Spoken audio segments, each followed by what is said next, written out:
Hello guys, welcome to Christian time. So ഇന്നത്തെ video നമ്മളിവിടെ നോക്കാൻ പോകുന്നത് കിങ് ഗിഡോറെ പറ്റിയാണ്. സോ എനിക്ക് തോന്നി മോൺസ്റ്റർ വേഴ്സിൽ ഇഷ്ടപ്പെട്ട ടൈറ്റൻസിൽ ഒരാളാണ് കിങ് ഗിഡോറെ എന്ന് വെച്ചാൽ വേറെ ലെവലായി ഇരിക്കും. അതായത് ഇതുവരെയായിട്ട് കണ്ട ആ ഒരു മോൺസ്റ്റേഴ്സിൽ തന്നെ ഭയങ്കരമായിട്ടുള്ളത് ഈ കിങ് ഗിഡോറയാണ്.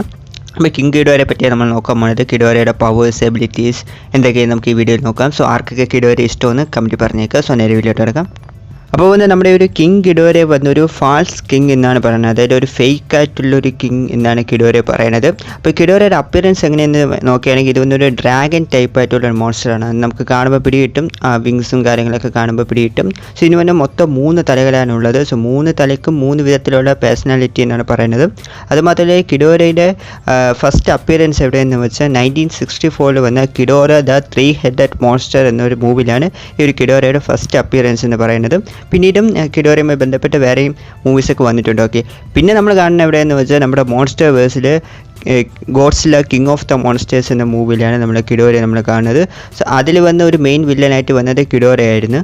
അപ്പോൾ നമ്മൾ ഈ ഒരു കിങ് കിഡോറയുടെ ഒറിജിനോട്ട് വരികയാണെങ്കിൽ കിഡോറയ്ക്ക് പല ഒറിജിൻസ് ആക്ച്വലി ഉണ്ട്. പക്ഷേ മെയിനായിട്ടുള്ള ഒരു ഒറിജിൻ എന്താണെന്ന് വെച്ചാൽ ഇത് വന്നൊരു എക്സ്ട്രാ ടെറസ്ട്രിയൽ എന്നാണ് പറയുന്നത്. അതായത് കിഡോറ വന്ന് ആക്ച്വലി ഒരു ഏലിയനാണ്, നമ്മുടെ എർത്തിൽ ചേർന്ന ഒരു ടൈറ്റൻ അല്ല. ഓക്കെ, അപ്പം ഈ ഒരു കിഡോറെ വന്ന ഒരു ഏൻഷ്യൻ്റ് ആയിട്ടുള്ള ക്രീച്ചറാണ്. പല ഏൻഷ്യൻ്റ് കൾച്ചേഴ്സിൽ കിഡോറെ പറയുന്നുണ്ട്. പ്രധാനമായിട്ടും അവരെല്ലാ പേരും, അതായത് ഈ ഒരു ഏൻഷ്യൻ്റ് ഇതിലൊക്കെ കിഡോറെ പേഴിക്കുന്ന രീതിയിൽ അവർ മെൻഷൻ ചെയ്യുന്നുണ്ട്. അതായത് മെയിനായിട്ട് പറയുന്നത് എന്താണെന്ന് വെച്ചാൽ dragon who tell from the star എന്നാണ് പറയുന്നത്. അതായത് കിഡോറയാണ് അത് ഉദ്ദേശിക്കുന്നത്. അതായത് കിഡോറ വന്ന് വേറൊരു പ്ലാനറ്റിൽ നിന്ന് നമ്മുടെ എർത്തിലോട്ട് വന്ന് വീണൊരു ടൈറ്റൻ അല്ലെങ്കിൽ ഒരു മോൺസ്റ്റർ ക്രീച്ചർ എന്നാണ് പറയുന്നത്. അപ്പോൾ കിഡോറ വന്ന് ആക്ച്വലി ഒരു ഏലിയനാണ്, ഇത് വേറൊരു പ്ലാനറ്റ് ചേർന്ന ഒരു ക്രീച്ചറാണ്. അതുകൊണ്ടാണ് നമ്മുടെ എർത്തിലുള്ള റൂൾസ് ഒന്നും കിങ് കിഡോറയ്ക്ക് ബാധകമല്ല. പിന്നെ ഈ ഒരു മോൺസ്റ്റർ വേഴ്സിലോട്ട് വരുമ്പോഴേക്ക് നമ്മൾ കിഡോറെ കാണുന്ന സമയത്ത് ഒരു ഐസിനുള്ളിൽ ഫ്രീസ് ആയിട്ടാണ് കിഡോറെ ഇരുന്നത്. സോ ഇത് ആരാണ് ചെയ്തതെന്ന് പല ആൾക്കാർക്കും ഡൗട്ട് വരാൻ ചാൻസസ് ഉണ്ട്. ആക്ച്വലി ഒരു തിയറി ഉണ്ട്, നമ്മുടെ ഷീമോ ആണ് കിഡോറെ വന്ന് ഈ ഐസിനുള്ളിൽ ഫ്രീസ് ചെയ്ത് വെച്ചെന്നൊക്കെയാണ് ഈ തിയറിയിലൊക്കെ പറയുന്നത്.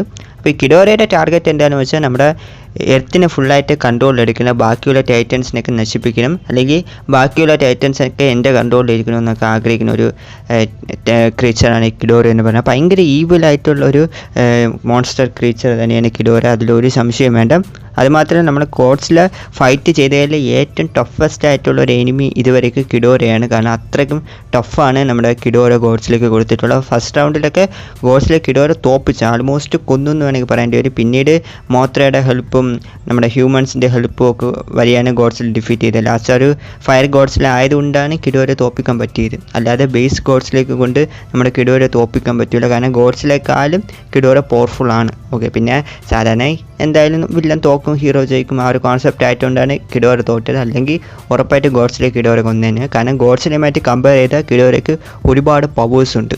ഇത് മാത്രമല്ല, ഒരു തവണ മരിച്ചിട്ട് വീണ്ടും തിരിച്ചു വന്ന് നമ്മുടെ ഗോഡ്സിലൂടെ ഫൈറ്റ് ചെയ്ത ഒരു ടൈറ്റൻ ആരെന്ന് ചോദിച്ചാൽ, അല്ലെങ്കിൽ ഒരു ക്രീച്ചർ ആണെന്ന് ചോദിച്ചാൽ അത് ഉറപ്പായിട്ട് കിഡോറ എന്ന് പറയാൻ പറ്റും. കാരണം മൂവിയിൽ കിങ് ഓഫ് ദ മോൺസ്റ്റേഴ്സ് മൂവിയിൽ കിഡോറ ചത്തെങ്കിലും പിന്നീട് ഈ കിഡോറയുടെ തല വെച്ച് ഇവന്മാർ ഒരുപാട് എക്സ്പെരിമെൻ്റ് ഒക്കെ നടത്തി. മറ്റേ മെഗാ ഗോഡ്സിൽ അത് വേറെ ആരുമല്ല, നമ്മുടെ കിങ് കിഡോറയാണ്. കിങ് കിഡോറയുടെ കോൺഷ്യൻസ് ആണ് ഈ മെഗാ ഗോഡ്സിലേക്ക് ഉണ്ടായിരുന്നത്. സോ അപ്പം ലാസ്റ്റ് ആ മൂവിയിൽ ഗോഡ്സില വേഴ്സസ് കോങ്ങിൽ ലാസ്റ്റ് ഫൈറ്റ് ചെയ്തത് കിഡോറയാണ് സത്യം പറഞ്ഞാൽ. സോ അങ്ങനെ ചത്തിട്ട് വീണ്ടും തിരിച്ചു വന്ന് ഗോഡ്സിലൂടെ ഫൈറ്റ് ഒരു വില്ലൻ ആരും ചോദിച്ചാൽ കിഡോറയാണ്. കാരണം ഗോഡ്സിലേക്കും കിഡോറയും തമ്മിൽ അത്രയ്ക്ക് വലിയൊരു പകയാനുള്ള രണ്ടുപേരും ആർച്ച് എനിമീസ് എന്ന് പറയാൻ പറ്റും. അപ്പം ഇനി വന്ന് ഈ കിഡോറയുടെ പവേഴ്സിലോട്ട് നമ്മൾ കടക്കുകയാണെങ്കിൽ ഞാൻ നേരത്തെ പറഞ്ഞ പോലെ ഗോഡ്സിലേക്കാളും പവേഴ്സ് ആക്ച്വലി കിങ് കിഡോറെ കൈവശമുണ്ട്. ഫസ്റ്റാണ് സ്ട്രെങ്ത്, സ്പീഡ്, ഡ്യൂറബിലിറ്റി, സ്റ്റാമിന, ഇതെല്ലാം കിഡോറയ്ക്ക് വേറെ ലെവലിലിരിക്കും. നമ്മുടെ ഗോഡ്സിലേക്കാളും സ്റ്റാമിനയും ഡ്യൂറബിലിറ്റിയും കിഡോറയ്ക്ക് അധികമെന്നാണ് പറയുന്നത്. ഗോഡ്സിലയുടെ അറ്റോമിക് ബ്രീത്ത് പോലും കൊണ്ടാൽ പോലും ഇതിനെ കൊണ്ട് താങ്ങാൻ പറ്റുമെന്നാണ് പറയുന്നത്. അത്രയ്ക്കുള്ളൊരു കപ്പാസിറ്റി ഈ കിഡോറെ കൊണ്ടെന്നാണ് പറഞ്ഞത്. അതുമാത്രമല്ല ഇതിൻ്റെ സൈസ് ഗോഡ്സിലേക്കാളും അധികമാണ്, ഇതിൻ്റെ ഹൈറ്റൊക്കെ. കാരണം ഗോഡ്സിനെ മാറ്റി കമ്പയർ ചെയ്ത് കിങ് കിഡോറെ വലിയൊരു ടൈറ്റൻ ആയിരിക്കും. കിഡോറയുടെ മുമ്പിൽ ഗോഡ്സിലൊരു കുട്ടി ടൈറ്റൻ പോലെ തോന്നും. കാരണം അത്രത്തോളം ഒരു സൈസ് കിഡോറയ്ക്കുണ്ട്. പിന്നെ ഗ്രാവിറ്റി ബീംസ് എന്നൊരു പവറുണ്ട്. അതായത് ഇതിൻ്റെ 3 തലയെ ഉപയോഗിച്ച് ഇതിന് ഒരു ലൈറ്റ്നിങ് ബ്ലാസ്റ്റ് ഇതിന് ക്രിയേറ്റ് ചെയ്യാൻ പറ്റുമെന്നാണ് പറയുന്നത്. അല്ലെങ്കിൽ ഒരു ഇലക്ട്രിസിറ്റി എനർജി ഇതിനെ കൊണ്ട് പ്രൊഡ്യൂസ് ചെയ്യാൻ പറ്റുമെന്നാണ് പറയുന്നത്. അത് ഭയങ്കര പവർഫുൾ ആയിരിക്കും എന്നാണ് പറയുന്നത്. കാരണം 3 തലയിൽ നിന്നാണ് പറഞ്ഞത്. പിന്നെ ഫ്ലൈറ്റ് ഉണ്ട്, ഓഫ്കോഴ്സ് 2 വലിയ വിങ്സ് ഉണ്ട്, പറക്കാൻ പറ്റും. പിന്നെ നല്ല ഇൻ്റലിജൻസ് നമ്മുടെ കിങ് കിഡോറയ്ക്കുണ്ട്. സ്പീഡ് ഇതിന് വേറെ ലെവലിരിക്കും എന്നാണ് പറയുന്നത്. അതായത് സൂപ്പർ സോണിക് സ്പീഡിൽ കിങ് കിഡോറയ്ക്ക് കൊണ്ട് പറക്കാൻ പറ്റുമെന്നാണ് പറയുന്നത്. പിന്നെ ടെലിപ്പതി പവറുണ്ട്, റിയാലിറ്റി വാർപ്പിംഗ് കാര്യങ്ങളും നമ്മുടെ കിങ് ഗിഡോയെ കൊണ്ട് ചെയ്യാൻ പറ്റുമെന്നാണ് പറയുന്നത്. പിന്നെ റീജനറേഷൻ എബിലിറ്റി കിങ് ഗിഡോയെ കൊണ്ട് നിങ്ങൾ മൂവിൽ കണ്ടിട്ടുണ്ട്, നമ്മുടെ ഗോഡ്സിൽ വന്ന് ഒരു തല കടിച്ചെടുക്കും, പക്ഷേ കുറച്ച് കഴിയുമ്പം പുതിയൊരു തല റീജനറേറ്റ് പറഞ്ഞാൽ നിങ്ങൾക്ക് കാണാൻ പറ്റും. സോ കിങ് ഗിഡോയെ കൊല്ലുന്ന കാര്യം കുറച്ച് കഷ്ടമാണ്, കൊല്ലാൻ പറ്റും പക്ഷേ കുറച്ച് കഷ്ടമാണ്. പിന്നെ വന്ന് ഇതിന് ആൽഫ കാൾ എന്നൊരു പവറുണ്ട്. ഇത് വന്ന് വേറെ ലെവലായിട്ടുള്ള പവറാണ്. അതായത് കിങ് ഗിഡോയുടെ ഈ ആൽഫ കാൾ പവർ വഴി ഇതിനെ കൊണ്ട് വേറെ ടൈറ്റൻസിനെ വരുത്താൻ പറ്റും. അതായത് ഇപ്പം ഓരോ ടൈറ്റൻസ് ഓരോ മൂലക്കാണുള്ളത്, ബട്ട് ഈ ആൽഫ കാൾ വഴി അതെല്ലാം ഈ ടൈറ്റൻസിൻ്റെ അടുത്ത് പോയി ചേരും എന്നാണ് പറഞ്ഞത്. അപ്പം കിങ് ഗിഡോയുടെ ആ കാൾ കേട്ട് എല്ലാ ടൈറ്റൻസും കിങ് ഗിഡോയുടെ അടുത്ത് വന്ന് സറണ്ടർ അടയും എന്നാണ് പറയുന്നത്. അങ്ങനെ കിങ് ഗിഡോയെ പറയുന്നത് ഇവർ ചെയ്യും. നിങ്ങൾ മൂവിൽ കണ്ടിട്ടുണ്ടാകും. സോ ഈ ഒരു പവർ കിങ് ഗിഡോയെ കൊണ്ട് ഇത് വേറെ ലെവലായിട്ടുള്ളൊരു പവറാണ്. പിന്നെ വന്ന് നമ്മുടെ കിങ് ഗിഡോയ്ക്ക് ഇതേപോലെ വേറെ നിറയെ പവറുണ്ട്. മെയിനായിട്ട് വെതർ മാനിപ്പുലേഷൻ കിങ് ഗിഡോയെ കൊണ്ട് ചെയ്യാൻ പറ്റും. ഷാർപ്പായിട്ടുള്ള തീത്തുണ്ട്.